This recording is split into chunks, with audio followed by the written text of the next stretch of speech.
Hello everyone. Very good morning to all of you. आज के दिन की शुरुआत करेंगे 6 जनवरी 2024 के करंट अफेयर के साथ।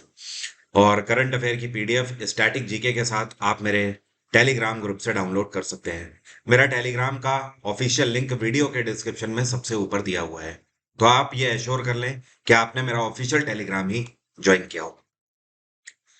वीडियो में सबसे पहले बात करेंगे कल के क्वेश्चन की। कल मैंने आपसे सवाल ये पूछा था कि इस स्टार्टअप का नाम क्या है जिसके द्वारा साल 2023 में आजादी सैट नाम की एक नई सैटेलाइट बनाई गई थी।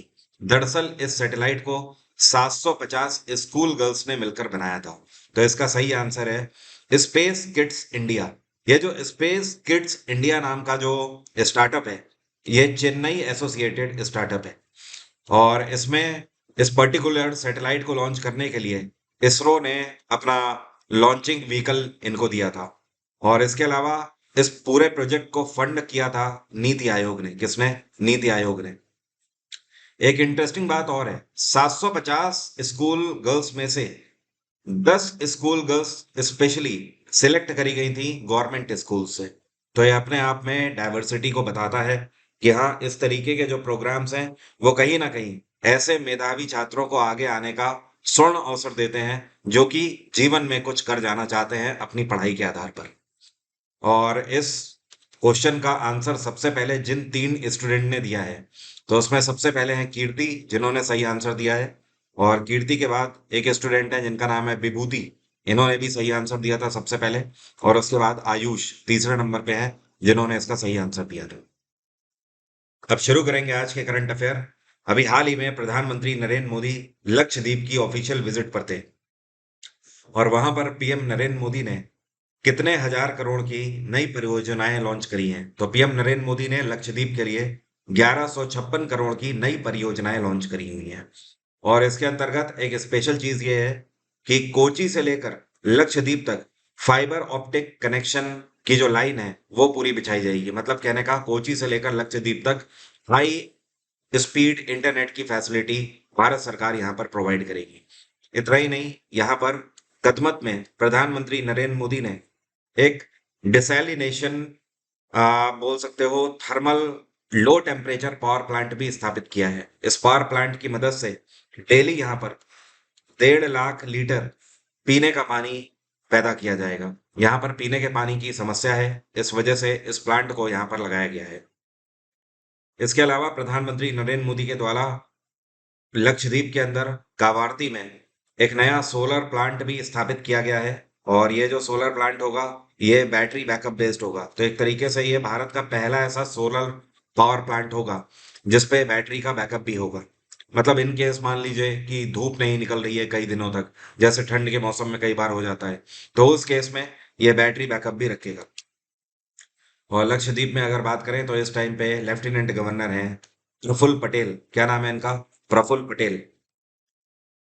अभी हाल ही में यह कौन सा भारत का राज्य है जहां पर एडिडास ने फैसला लिया है कि ये अपना एशिया का पहला जीसीसी प्लांट स्थापित करेंगे चाइना के बाहर? देखिए, जीसीसी का यहाँ पर मतलब यह है ग्लोबल कैपेसिटी सेंटर। मतलब एडिडास यहाँ पर अपने प्रोडक्ट बनाएगा, चाहे वो टी शर्ट हो, चाहे वो शर्ट्स हो, इसके अलावा शूज वगैरह स्निकर वगैरह इनके आते हैं। तो ये जब जितने भी अपने प्रोडक्ट्स हैं वो यहाँ पर बनाएंगे ग्लोबल लेवल क्वालिटी के। तो आप ये बोल सकते हो ये यहाँ पर मैन्युफैक्चर करेंगे और उसके बाद पूरे दुनिया में एक्सपोर्ट भी करेंगे यहाँ से। पूरे एशिया में अभी तक इस तरीके का जीसीसी प्लांट एडिडास का चाइना में था केवल। तो आप चाइना से ये इसको हटाकर भारत के अंदर शिफ्ट कर रहे हैं, ये एक बहुत बड़ी खबर है। और भारत में कहां पर ये इसको लगाएंगे? इस प्लांट को ये लगाएंगे तमिलनाडु के अंदर, चेन्नई में। और क्योंकि भारत पूरे दुनिया में सबसे बड़ा उभरता हुआ बाजार है और हम अर्थव्यवस्था में टॉप 5 कंट्रीज में से आते हैं, दुनिया की 5 सबसे बड़ी अर्थव्यवस्था में से हम एक हैं। तो आज की डेट में दुनिया की हर बड़ी कंपनी लगभग लगभग भारत से व्यापार करना चाहती है। तो एडिडास ने भी ऐसे में कदम उठाए हैं। एडिडास कंपनी को हर कोई जानता है पूरे दुनिया में। इसकी स्थापना 1924 में करी गई थी। इसका हेडक्वार्टर है जर्मनी की कैपिटल बर्लिन। और यहाँ के सीईओ कौन है? ये हैं बी जॉर्न गुल्दन। बी जॉर्न गुल्दन।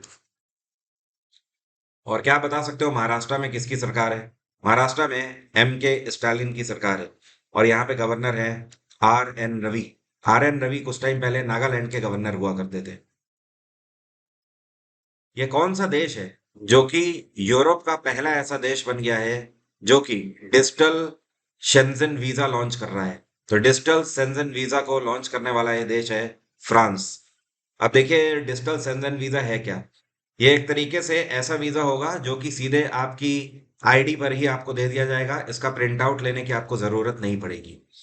और ऐसा इस वजह से फ्रांस सरकार कर रही है क्योंकि 2024 के जो ओलंपिक्स है इनका आयोजन फ्रांस में ही किया जा रहा है। 2024 के जो पैरालंपिक गेम्स भी होने हैं वो भी फ्रांस में ही होने हैं। तो फ्रांस सरकार इस बार, क्योंकि फ्रांस में दुनिया भर से बहुत सारे लोग इन ओलंपिक खेलों को देखने के लिए आएंगे। अगर डायरेक्टली बात करी जाए तो केवल 15,000 से ज्यादा तो खिलाड़ी ही इसमें हिस्सा लेंगे। और पूरे दुनिया से आए हुए ब्यूरोक्रेट्स और जर्नलिस्ट को मिला दें तो करीब करीब 10,000 ब्यूरोक्रेट और जर्नलिस्ट यहाँ पर हिस्सा लेंगे। तो 25,000 तो ऐसे ही हो गए। तो उसके अलावा दर्शकों की अगर बात करी जाए तो अंदाजा यह है कि 7 लाख लोग इन ओलंपिक खेलों को विजिट करेंगे यहाँ पर। तो इस वजह से फ्रांस सरकार ने चीजों को बड़े ही साधारण तरीके से और तेजी से वीजा प्रोवाइड करने के लिए digital Schengen visa facility launch करी हुई है। और फ्रांस में इस टाइम पे राष्ट्रपति हैं इमैनुअल मैक्रोन। कौन है इमैनुअल मैक्रोन? यहाँ की प्राइम मिनिस्टर हैं एलिजाबेथ बोर्न। और फ्रांस की कैपिटल है पेरिस, इटली की कैपिटल है रोम, जर्मनी की कैपिटल बर्लिन और स्पेन की कैपिटल है मैड्रिड। क्या आप बता सकते हो 2020 के ओलंपिक्स कहाँ पर हुए थे? टोक्यो में हुए थे, टोक्यो ओलंपिक्स। क्योंकि 2020 में कोविड पेंडेमिक था, इस वजह से इनको पोस्टपोन करके 2021 में संपन्न कराया गया था। अभी हाल ही में मिनिस्ट्री ऑफ एक्सटर्नल अफेयर्स के नए स्पोक्स पर्सन के रूप में किसको अपॉइंट किया गया है? तो अभी तक विदेश मंत्रालय के स्पोक्स पर्सन जो थे ये अरिंदम बागची हुआ करते थे। अब इनकी जगह पर नए स्पोक्स पर्सन अपॉइंट किए गए हैं जो आपको पिक्चर में दिखाई दे रहे हैं।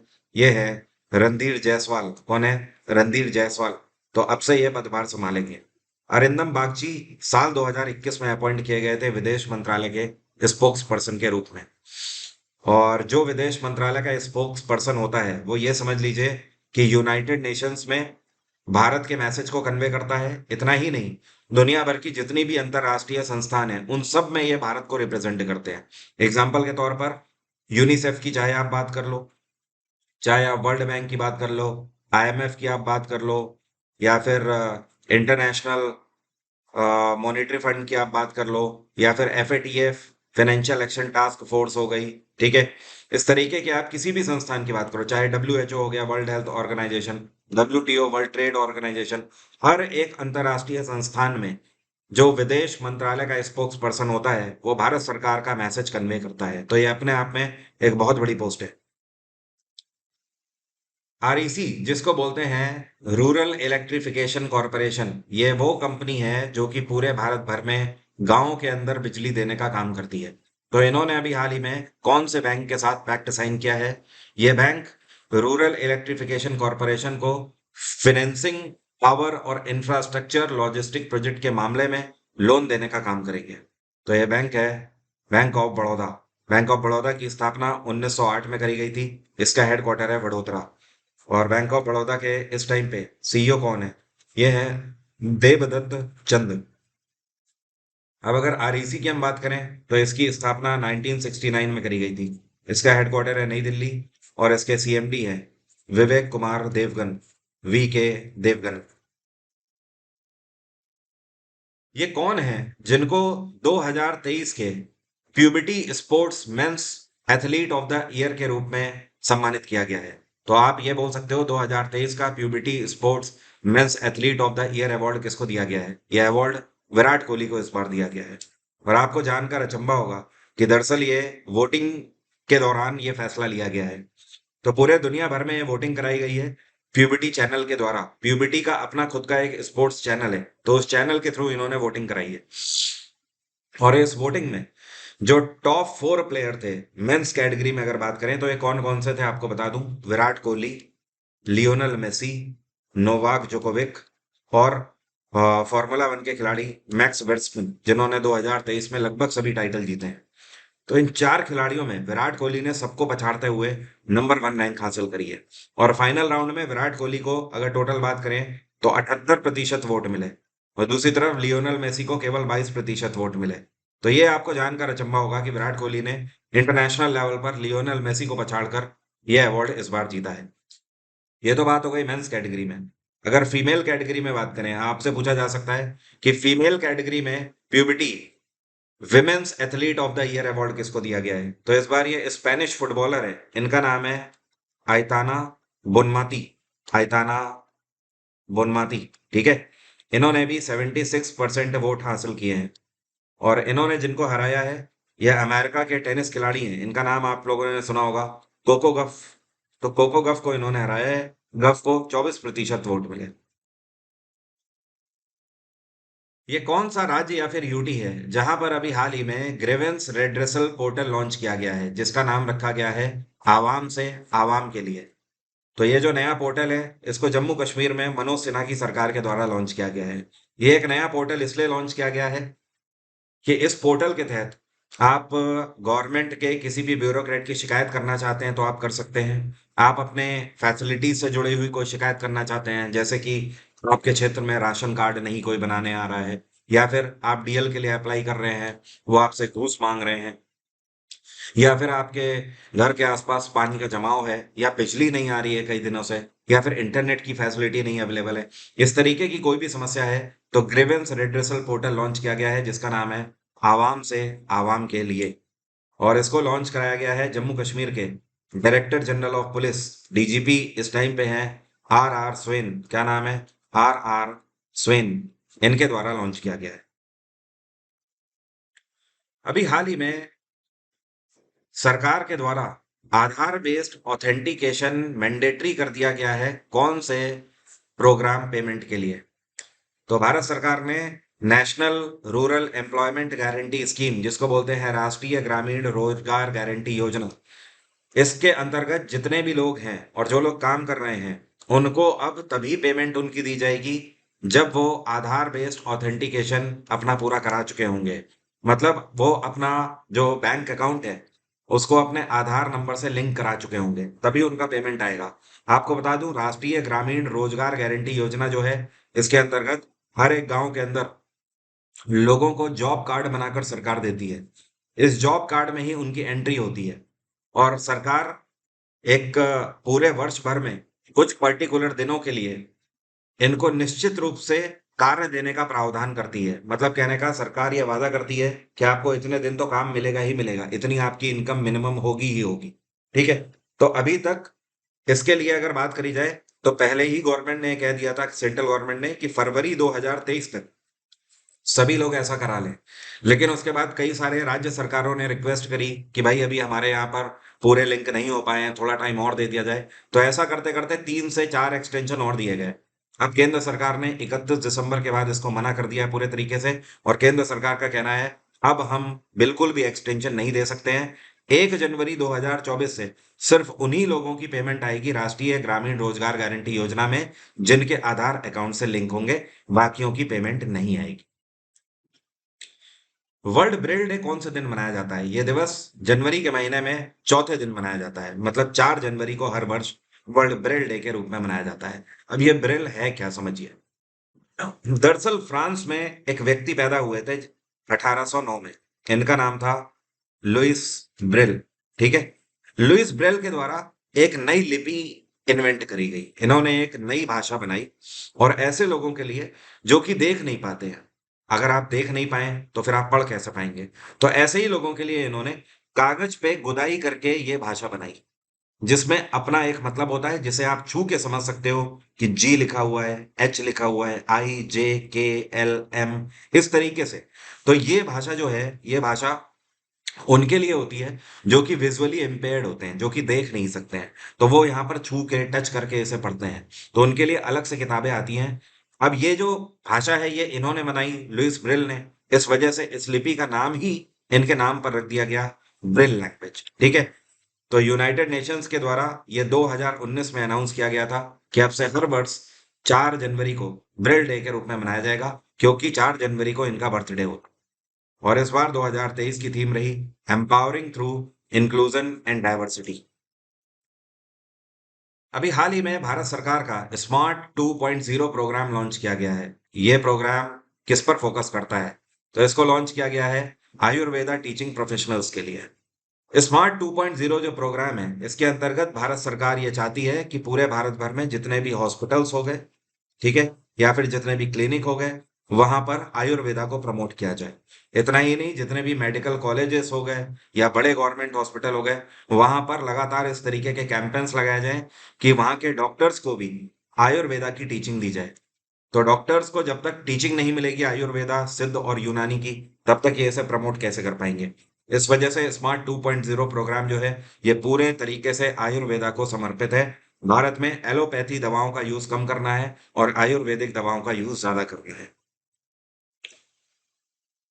अभी हाल ही में कौन है जिनको लियो बर्नेट साउथ एशिया के नए सीईओ के रूप में अपॉइंट किया गया है? तो ये है भारतीय मूल के अमितेश राव। अब से ये है नए सीईओ लियो बर्नेट साउथ एशिया के। वैसे आपको बता दूं, लियो बर्नेट दुनिया की सबसे बड़ी मार्केटिंग कंपनीज में से एक है। इस कंपनी की स्थापना 1935 में करी गई थी अमेरिका के अंदर, और इसके फाउंडर हैं लियो बर्नेट। ये दुनिया भर की सबसे बड़ी एडवर्टाइजिंग कंपनीज में से एक है, और इसी कंपनी के जो साउथ एशिया रीजन है, उसके नए सीईओ अब अमितेश राव बनाए गए हैं। और अमितेश राव डायरेक्टली जो रिपोर्ट करेंगे, ये साउथ एशिया रीजन की पब्लिसिस ग्रुप की सीईओ अनुप्रिया आचार्य को ये डायरेक्टली रिपोर्ट करेंगे। मतलब कहने का आप ये समझ लो, अब इनके ऊपर जिम्मेदारी होगी कि साउथ एशियन रीजन के अंदर, और स्पेशली मुंबई के अंदर, सॉरी भारत के अंदर, मुंबई हो गया, बैंगलोर, चेन्नई, दिल्ली, गुरुग्राम हो गया, हैदराबाद हो गया, यहाँ पर जितने भी बड़े बड़े एडवर्टीजमेंट्स हैं, उन सब को ये मॉनिटर और कंट्रोल करेंगे। Very important question. अभी हाल ही में एक लिस्ट जारी करी गई है। इस लिस्ट में बताया गया कि दुनिया भर में ये कौन से एयरपोर्ट हैं जो कि ऑपरेशनल परफॉर्मेंस में टॉप पर है। तो इसमें हैदराबाद एयरपोर्ट ने कौन सी पोजीशन सिक्योर करी है? तो पूरे दुनिया में ऐसे एयरपोर्ट जो कि ऑपरेशनल परफॉर्मेंस में टॉप पर हैं, इसमें हैदराबाद एयरपोर्ट ने दूसरा स्थान हासिल किया है। अब यहाँ पर देखिए, ये जो रिपोर्ट रिलीज करी गई है, ये रिलीज करी गई है ओटीपी के आधार पर। जी हाँ, ये वन टाइम पासवर्ड नहीं है। यहाँ पर ओटीपी का मतलब है ऑन टाइम परफॉर्मेंस। कौन सा एयरपोर्ट फ्लाइट्स को बिल्कुल भी डिले नहीं होने देता है, फ्लाइट्स को टाइम से लैंड करवाता है और टाइम से ही टेक ऑफ करवाता है, तो उसके आधार पर यह लिस्ट बनाई गई है। अब इसमें आपको बता दूं, नंबर वन पे दुनिया का अमेरिका का एयरपोर्ट रहा है जिसका नाम है मिनेपोलिस सेंट पॉल एयरपोर्ट। ये नंबर वन पे रहा है। इसका जो स्कोर है, ओटीपी स्कोर है, ये है 84.44%। मतलब इनकी फ्लाइट्स में करीब करीब 84.5% फ्लाइट्स ऑन टाइम रही हैं। सेकंड नंबर पे हैदराबाद एयरपोर्ट रहा है जिसको राजीव गांधी इंटरनेशनल एयरपोर्ट बोला जाता है, और इनका सिक्योर रहा है 84.42। और तीसरे नंबर पे भी भारत का ये एयरपोर्ट है, ये है बेंगलोर का कैंपागोड़ा इंटरनेशनल एयरपोर्ट। इन्होंने जो स्कोर किया है, ये 84.08% किया हुआ है। तो मतलब आप ये समझ लो, दुनिया के ऑपरेशनल परफॉर्मेंस में बेस्ट 10 एयरपोर्ट्स में दो भारत के एयरपोर्ट हैं, दूसरे और तीसरे नंबर पे। अब दूसरी तरफ अगर बात करी जाए, तो इस रिपोर्ट में यह भी बताया गया है कि दुनिया की सबसे सस्ती एयरलाइंस में नंबर वन पे कौन है। तो नंबर वन पे सबसे सस्ती एयरलाइंस में रही साउथ अफ्रीका की एक एयरलाइंस है जिसका नाम है साफ एयर। क्या नाम है? साफ एयर। इसका जो ओटीपी स्कोर रहा है, ये रहा है 92.36%। और आपको ये जानकर खुशी होगी कि इस लिस्ट में भारत की सबसे चीप एयरलाइन और सबसे बड़ी एयरलाइन, नंबर ऑफ फ्लाइट्स में आप बोल सकते हो, ये रही इंडिगो। इंडिगो इंडिगो का स्कोर इसमें है 82.12%। इसको भी इस लिस्ट में शुमार किया गया है। अब मेरा आज का सवाल आपसे, आप में से कितने लोग बता सकते हैं, पहली चीज तो आपको ये पता होना चाहिए कि भारत की पहली महिला टीचर कौन है। तो भारत की पहली महिला टीचर थी सावित्री बाई फुले। क्या नाम है इनका? सावित्री बाई फुले। तो आपको ये बताना है ये कौन से राज्य से बिलोंग करती थी? गुजरात, उड़ीसा, तमिलनाडु और महाराष्ट्र। कमेंट बॉक्स में जल्दी से लिखकर बताइए। देखता हूँ कौन जल्दी बताता है, उसका नाम मैं कल के वीडियो में लूँ। और आप सभी मुझे टेलीग्राम पर भी फॉलो कर सॉरी इंस्टाग्राम पर भी फॉलो कर सकते हैं। मेरी इंस्टा आईडी है वरुण अवस्थी 07। इसके अलावा 2024 के आप किसी भी एग्जाम की तैयारी कर रहे हो, चाहे वो एसएससी जीडी हो, सीजीएल्स, सीएचएसएल, एमटीएस, आप कोई भी एसएससी का एग्जाम हो, या फिर स्टेट के किसी एग्जाम की भी आप तैयारी कर रहे हो, तो आप एग्जाम इंजन एप्लीकेशन में मेरा जीएस जीके का फाउंडेशन बैच अवेल कर सकते हैं। इस बैच में मैंने history, polity, geography, science, economics, computer और साथ में पीवाईक्यूज, ये सब कुछ मैंने कवर किया हुआ है। इस बैच की मदद से आप मैक्सिमम स्कोर कर सकते हो किसी भी एग्जाम में। स्टैटिक जीके का जो बैच है ये लाइव चल रहा है, आप इसे भी ज्वाइन कर सकते हैं। और इसके अलावा आप सेपरेट बैचेस भी अवेल कर सकते हैं, जैसे कि सिर्फ हिस्ट्री, सिर्फ पॉलिटी, इस तरीके के बैचेस भी। तो एग्जाम इंजन में आपके लिए बहुत कुछ है। और अगर आपको डिस्काउंट चाहिए तो SSC GS गुरु @gmail.com पर आप मुझे मेल कर सकते हैं। वहां पर आप अपना कंसर्न लिखिए और अपना कॉन्टेक्ट नंबर जरूर लिखिए। और आपको किस बैच में डिस्काउंट चाहिए आप बताइए, हमारी टीम आपको कोऑर्डिनेट करके डिस्काउंट अवेल करा देगी। आज की बात यहीं तक रहेगी। Thank you so much, have a nice day, take care, bye bye, आपका दिन मंगलमय हो।